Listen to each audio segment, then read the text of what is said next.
Distinguished guests, ladies and gentlemen, good morning and welcome to the second day of the Korea AI Summit 2024. And following yesterday's conference, it is my great honor to host today's conference as well. My name is Seojin Jessica Park, and nice to meet you, everyone. 여러분 반갑습니다. So it is very early in the morning here in Korea, and we are pleased to be joined by a lot of audience from both online and offline, so that I can tell how much you are eager to learn about the AI-related technology and its future directions. The Korea AI Summit 2024 is hosted under the theme What's Next for AI, and it will offer a valuable insights about the current AI technology as well as the future directions. Of course, we are broadcasting today's conference as well on our official YouTube channel, and it will allow us to join by a global audience as well. And once again, thank you very much for tuning in. All right, now, without further ado, I would like to begin the second day and the second keynote speech. And for that, please allow me to introduce Professor Philp Torr from University of Oxford, who will be joining us online. He's the Professor of Engineering Science and 5AI Royal Academy of Engineering Research Chair in Computer Vision and Machine Learning. He'll be talking about from segmentation to molecular property prediction. And before we begin, we ask for your kind understanding that we might experience a disconnection since Professor will be presenting online. So, Professor, please let us know if you are ready. I'm ready. All right. So thank you for that introduction. Actually, yes, I'm going to tell you a little bit about my journey, which let me just see if this works. Let me close that. Okay, great. I'm going to tell you a little bit about my journey, which has been over 30 years of working in the field. And in that time, I kind of started working in computer vision, which I guess I'm most hang on, I've lost which I'm most known for. But then I got much more interest. I always wanted to work on neural networks. I remember seeing Jeff Hinton back in the 90s, thinking that would be kind of cool. I applied to Oxford, and I applied to this guy Lionel Tarasenko, who was doing neural networks. But he said, "Oh no, Phil, I'm sorry, I'm full." But you could work in this computer vision with this new professor, David Murray. Maybe that'd be useful. So I started working on computer vision. We had some early spin-outs like 2D3. I worked on computer vision at Microsoft.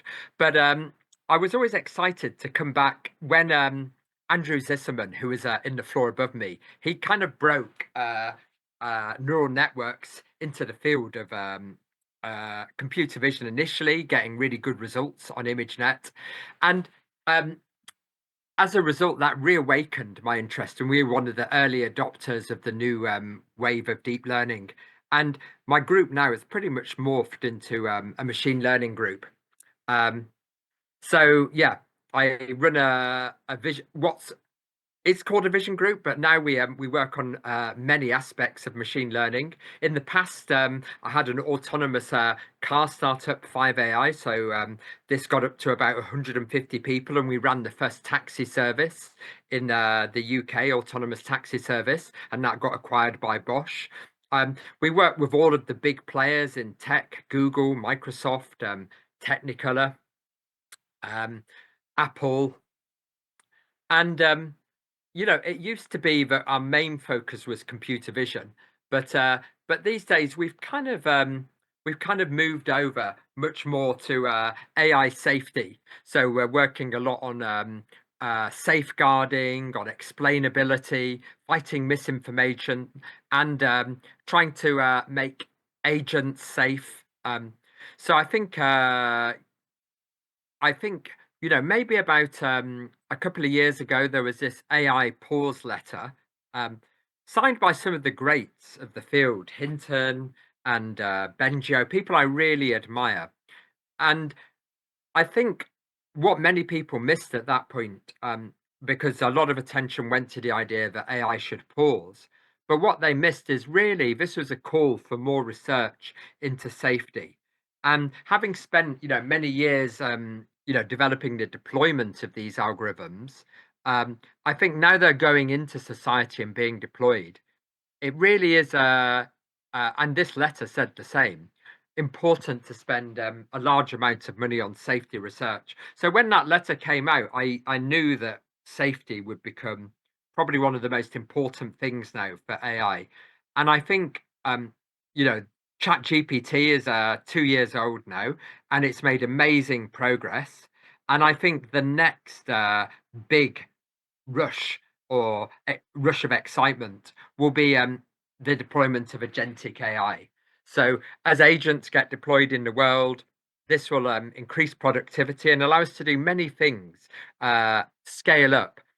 Some people are predicting that soon, we'll be able to have whole companies with just one founder and everything else done by agents. Maybe even a unicorn that gets created where there's one founder, his vision, and the rest of it is done by agents.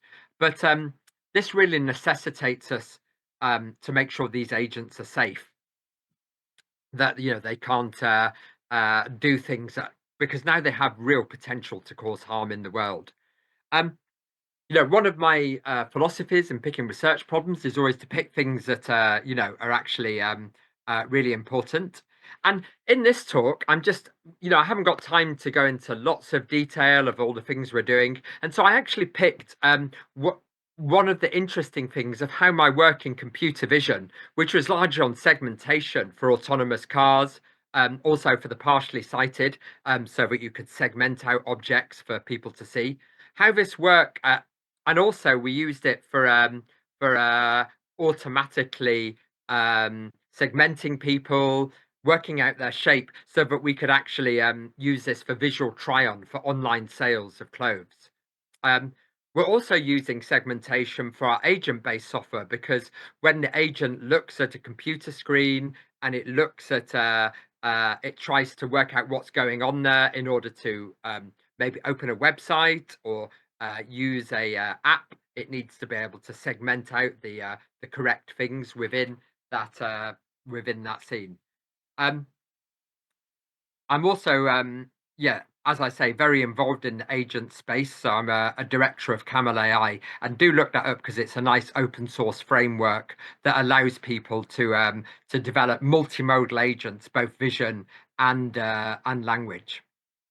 Um, Anyway, so I talked a little bit about why it's important to be able to do segmentation. And in the old days, it used to be done by Markov random fields. So we'd set up a graph, there'd be sets of nodes on this graph. We'd have labels assigned to those nodes. They might correspond to um, different objects or different segments in the scene. And then we try to minimize a energy composed of singleton terms and pairwise terms that would then optimize some sort of segmentation. And this is actually related to early work on neural networks for a Boltzmann machine. So Boltzmann machines were like neural networks, but they had discrete labels and they had this dense interconnectivity.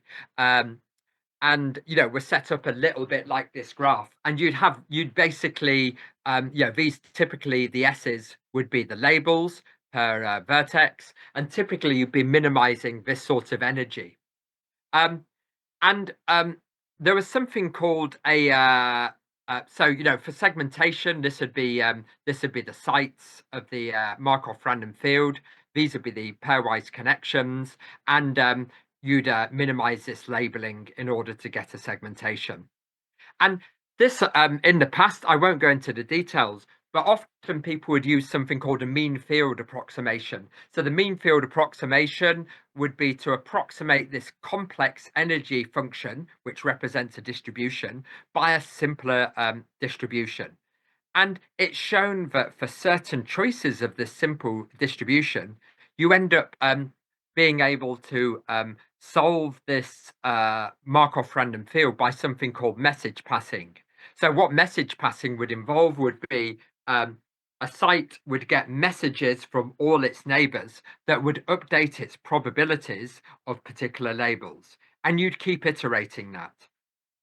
Now, interestingly, when Andrew Zisserman made the VGG net, we started to also work on neural networks. And we actually saw that these sorts of mean field algorithms and these sorts of message passing algorithms were very similar to the feed forward layers of a neural network. And so you could actually implement all of the message passing operations directly into a CNN.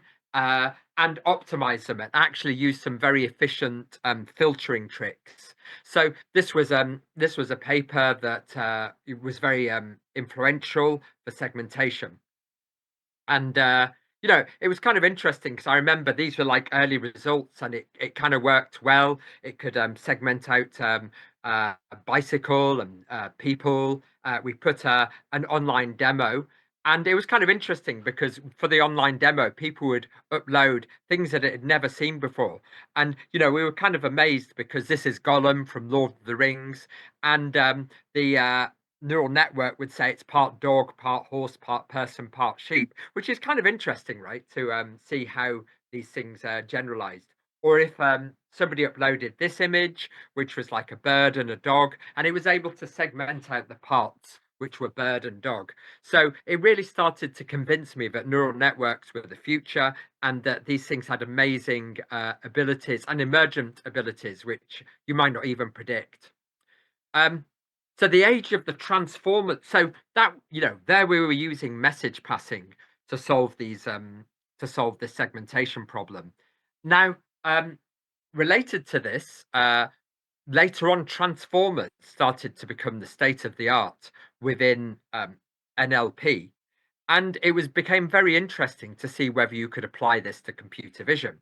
Now, transformers would in effect throw away the graph structure. So it would still have sites. So if you had an image, you might have a 4x4 set of sites. And these would basically be tokens, which would have a tension between them. So I guess I'm assuming everyone here knows about transformers. And in some way, they're throwing away the graph information and instead replacing that with a positional encoding. So we used transformers. We were on the early people to use transformers for images. We used it again for segmentation. So we'd break up the image into a set of sites and then just use the transformer in order to do the segmentation. Now, why was I telling you about all of that? Because it as the field progressed, I think computer vision has become increasingly mature. So as a researcher, you're always having to reinvent yourself. You're always problems. If you do it well, problems get solved, and many of the classic problems in computer vision that I was working on have reached a level of maturity that the rest is engineering. We kind of know the basic techniques, um, and probably there's not so much room for like major innovation in them. And so you're always reinventing yourself and you're always looking around for new problems. And I think so I had two Will Chen, a great Chinese student, and Li Heng Ma, a great Chinese collaborator.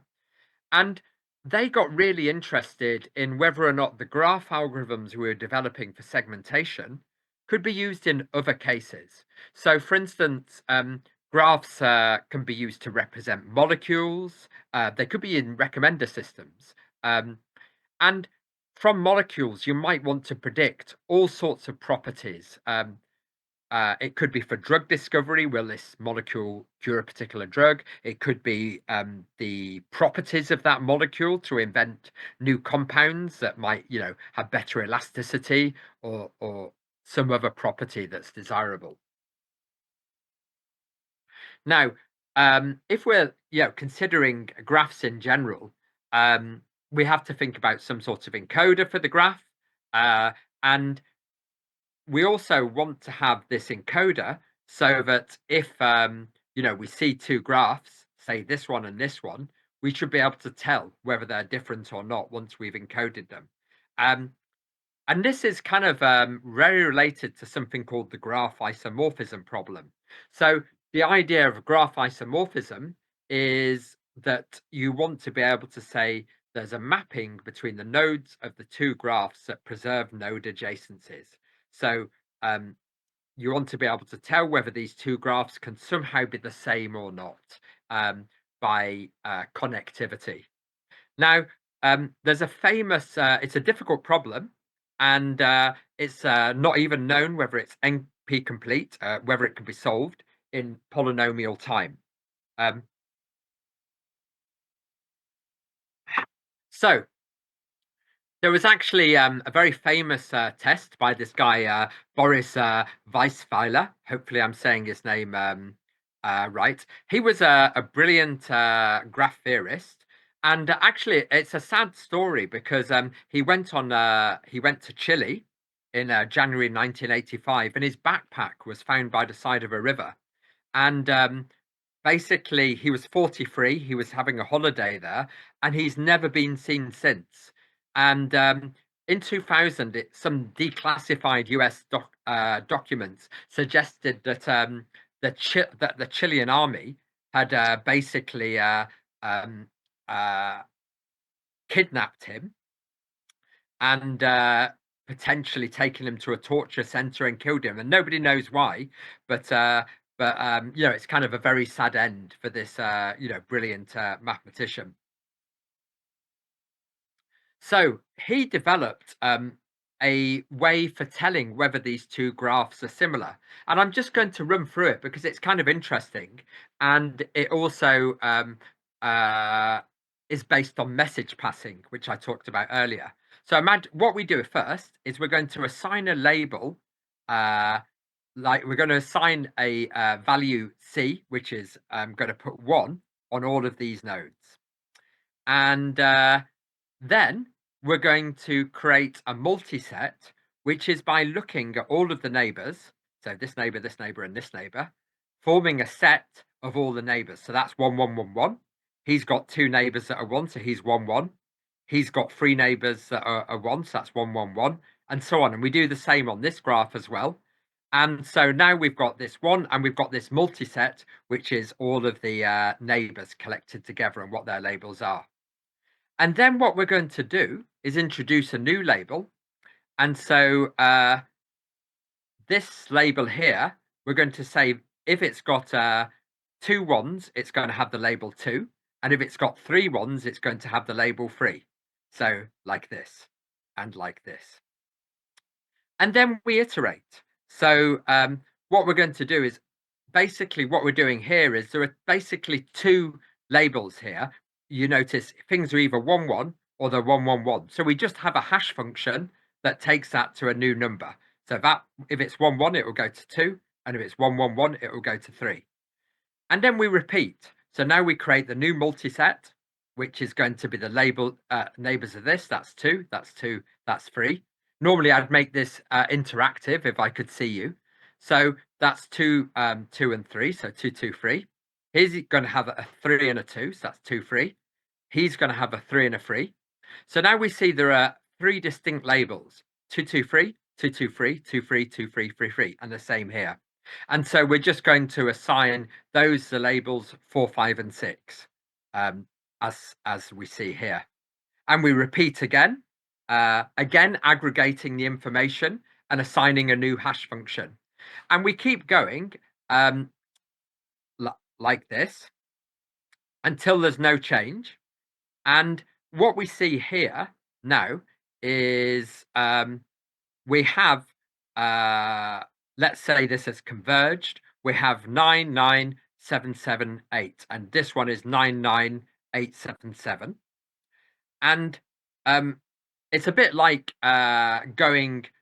creating a hash function from this. So that could also be learnable by a neural network, and a message passing aggregation function. Now, what we do in order to determine whether two graphs are the same is we simply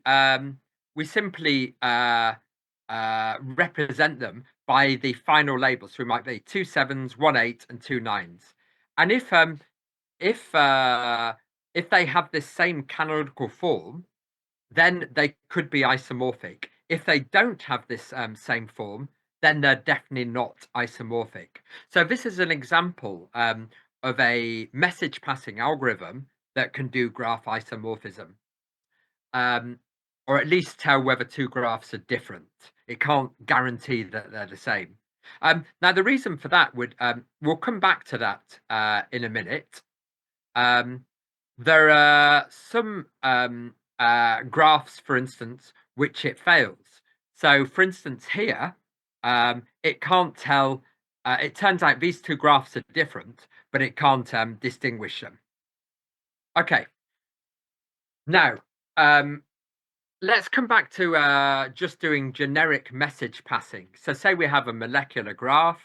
Um, one option would be we can actually make a generalized form of this isomorphism test where all of the parameters are learnable.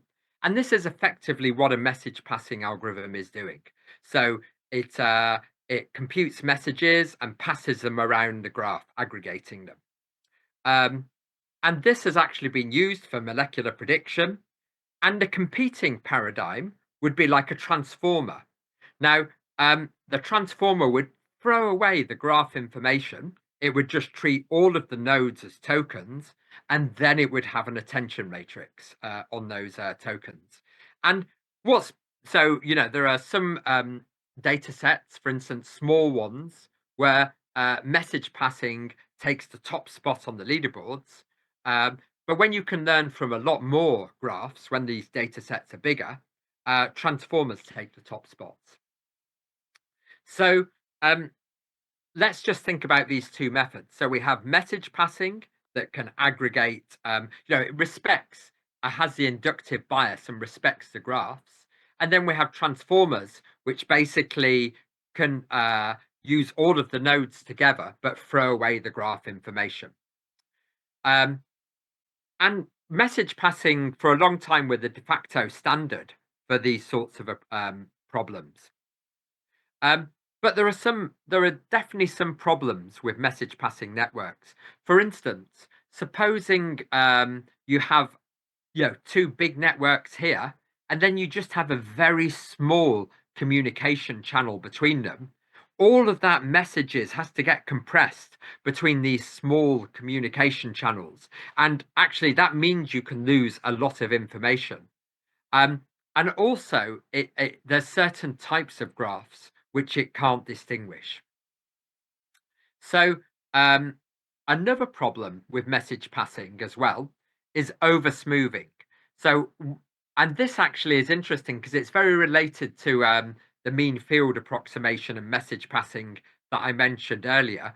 But what tends to happen is that the feature representation on the nodes tends to get averaged out way too much. So there's a big problem with over smoothing. And of course, this problem I mentioned with bottleneck. If you're trying to just transmit messages between these two complex graphs just down a small communication channel, then you're going to throw away a lot of information and you might not get good discrimination. So um, the other option would be to use the transformers. There, though, you're throwing away all of the uh, graph information. So how can we put that back? Um, in in normal transformers, you'd have a positional encoding. So how can you put a positional encoding into the graph? So, for instance, in normal graphs like path graphs, the positional encoding would be 1, 2, 3, 4. Here you have like the Cartesian coordinates that could be the positional encoding like this. But for graphs, there's no natural coordinate system for a graph because this thing could be rotated, it could be translated. So we have to think, how do we actually encode our positional encoding on this graph? And this is one of our contributions. So for instance, one method that has been used is called the Laplacian eigenmap. I think I'm running a bit low on time, so I won't describe that, but these slides will be online. Um, the problem with the Laplacian eigenmap is that it actually requires you to solve the eigenvectors of the Laplacian. And this actually can be, if you have two similar eigenvectors, you might end up, or if you have a couple of zero eigenvectors, you might end up with rotation. So you might end up with a lot of instability in your representation. So this, unfortunately, is not good for a positional encoding. You could also use shortest paths. But again, there's a problem with shortest paths, that there are quite a few classes of things that you can't distinguish with shortest paths. So, for instance, if I had all of the shortest paths between every pair of vertices, these two graphs, a dodecahedron graph and a Desargues graph, are in fact different but indistinguishable if you only use shortest path information. So actually, I can see I'm running a bit low on time, so I'll skip more to the punchline. We actually use as our representation some very old work which was done in computer vision. I suggested to the students, and this is where the computer vision comes into molecular prediction, on random walks. Big history, famous Hungarian mathematicians. And the basic idea of a random walk is that you have a probability at any time step of going from one vertex to another. And that probability is divided or uniform amongst a number of edges coming out of that vertex. So, for instance, if I was to jump from 1 to 2, 3, or 6, I could look at this matrix, and each one of them is a third chance of doing a jump. And these would be the transition probabilities. And so if I was to take 5 jumps, this would be raised to the power 5 and would give me the probability, given I'd started in this one, of being in any of the other nodes. Now, this is a bit like looking at all possible paths between every node in order to evaluate your probability. So in some sense, it has much richer information than just using the shortest path, which is only one of the paths. And it's more expressive than SPD is shortest path distance, and actually allows us to distinguish graphs that couldn't be distinguished with only shortest path. So we introduced a transformer in which we introduced tokens both for the nodes and the edges, and we introduced a positional encoding onto the edges, which was going to use the random walk. And this actually became state of the art at the time for molecular prediction. But it's kind of interesting because it's also showing how old algorithms in computer vision, which were inspired by graph theory from Hungarian mathematicians, actually made a real difference in very practical problems. So here what we're seeing is we're going to raise up the power of the random walks. And as we do that, we see, structures like this, where the interconnections within these clusters are very high and the cross connections are low. So there's a lot of information as you raise up. And we include as a positional encoding the probability after 1 hop, 2 hops, 3 hops, 4 hops, and so on. We can show that this is actually more expressive than many of the models that have been used before, that details of which are in the paper. We also have some other tricks to allow the attention on these vertex and edges, but I think I was meant to take 30 minutes, so I'm going to leave that for the moment. And also, it's quite important when we're doing the update to include the degree of each of the vertices in the graph. And then there's some other tricks like batch norm is favored over layer norm to make this work. And overall, we achieved, state of the art results in all of this, surpassing other people. And I think so I've got time for questions. I'll skip through these results. But one of the exciting things was that, this work got picked up by Novo Nordisk, who are now making a huge investment into the group to develop our techniques further in order to do drug discovery. So with that, thank you for your attention, and I'll open up to questions. Thank you very much, Professor. So that was his presentation. Thank you very much for sharing your insights. And now we are open for questions. So here in the floor, if you have any questions, please raise your hand. We'll deliver a microphone to you. Any question? Well, Are you still there? all right. Hello? I guess the presentation was very much informative and it was designed well, so they have no questions. Once again, thank you very much, Professor Torr. Thank you very much for your insights. We will wrap up there and let us give him a big round of applause.